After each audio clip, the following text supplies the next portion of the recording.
जय हिंद एस्पिरेंट्स, कैसे हैं आप लोग। आई होप आप सभी स्वस्थ होंगे, दुरुस्त होंगे और अपने तैयारी को ज़ोर शोर से कर रहे होंगे, क्योंकि अभी का जो समय है काफ़ी क्रूशियल समय है। यदि आप 71st BPSC के एग्जामिनेशन में अपीयर हुए थे और यदि आपको लगता है कि आप कट ऑफ क्रॉस कर सकते हैं, तो अभी आपका जो समय है वो मेंस की तैयारी का समय है।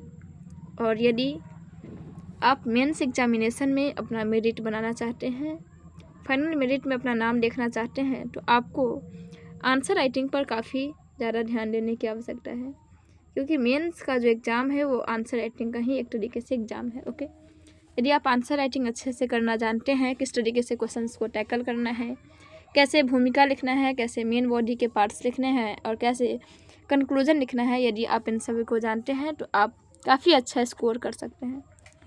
और इसी को देखते हुए 25 डे सीरीज़ को स्टार्ट किया गया है। इसमें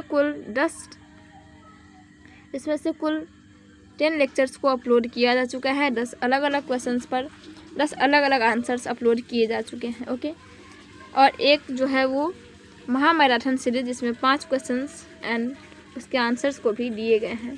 तो यदि आपने उस सेशन को नहीं देखा है तो आप उस सेशन को भी देख सकते हैं।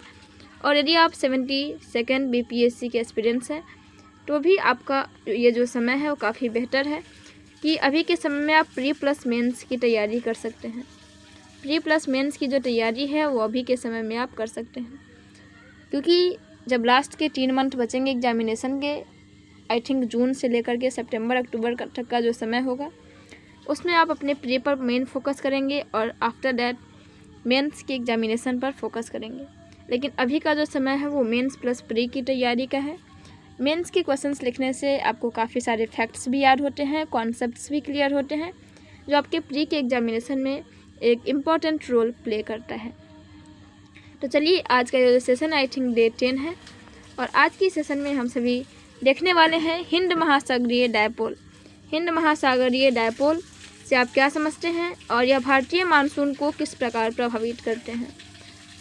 आप क्वेश्चंस पढ़े तो आपको ये लगा कि आपको पहले लिखना है हिंद महासागरीय डायपोल क्या है, फिर आपको ये लिखना है कि भारतीय मानसून को यह किस प्रकार प्रभावित करता है। इस तरीके के क्वेश्चंस लिखने हैं। तो आप सबसे पहले जानते हैं कि आप क्वेश्चन लिखने के क्रम में सबसे पहले क्या लिखते हैं। सबसे पहले इंट्रो लिखते हैं, आफ्टर दैट मेन बॉडी लिखते हैं and after the main body आप कंक्लूजन लिखते हैं। ओके, तो चलिए स्टार्ट करते हैं आज की सेशन को। आप भूमिका में लिखेंगे हिंद महासागरीय डायपोल एक जलवायु पैटर्न है। क्या है? एक जलवायु पैटर्न है जो हिंद महासागर में समुद्र की सतह, तापमान और वायुमंडलीय स्थितियों में उतार चढ़ाव की विशेषता है। यह हिंद महासागर पूर्वी और पश्चिमी हिस्सों के बीच समुद्र की सतह के तापमान विसंगतियों का एक दोलन वाला पैटर्न यह हिंद महासागरीय डायपोल कहलाता है। आगे मेन बॉडी में आप लिखेंगे हिंद महासागरीय डायपोल का भारत के मानसून पर क्या प्रभाव पड़ता है। यह जो है यह 2 प्रकार से, एक सकारात्मक प्रभाव भी है और एक दूसरा नकारात्मक प्रभाव भी है। तो आप सकारात्मक प्रभाव में भी लिख सकते हैं कि जब पश्चिमी तट पर हिंद महासागरीय गर्म होता है तब यह भारत में अधिक वर्षा ला सकता है, जिससे कृषि और जल संसाधनों के लिए यह लाभ का कार्य करेगा। क्या है कि जब पश्चिमी तट पर हिंद महासागरीय गर्म होगा तो भारत में अधिक वर्षा होगी। जब भारत में अधिक वर्षा होगी तो यह कृषि को बेनिफिट देगा और जल संसाधनों के लिए भी यह प्रॉफिटेबल है।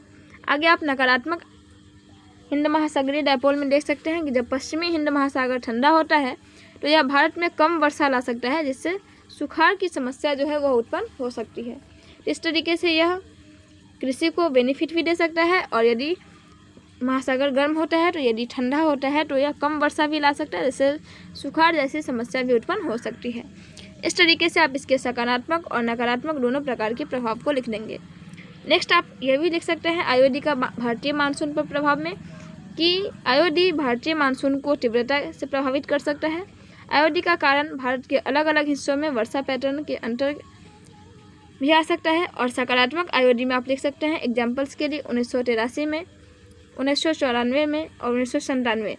जैसे वर्षा में जब आईओडी का सूचकांक उच्च था उस समय मानसून का वर्षा सामान्य से अधिक हुआ।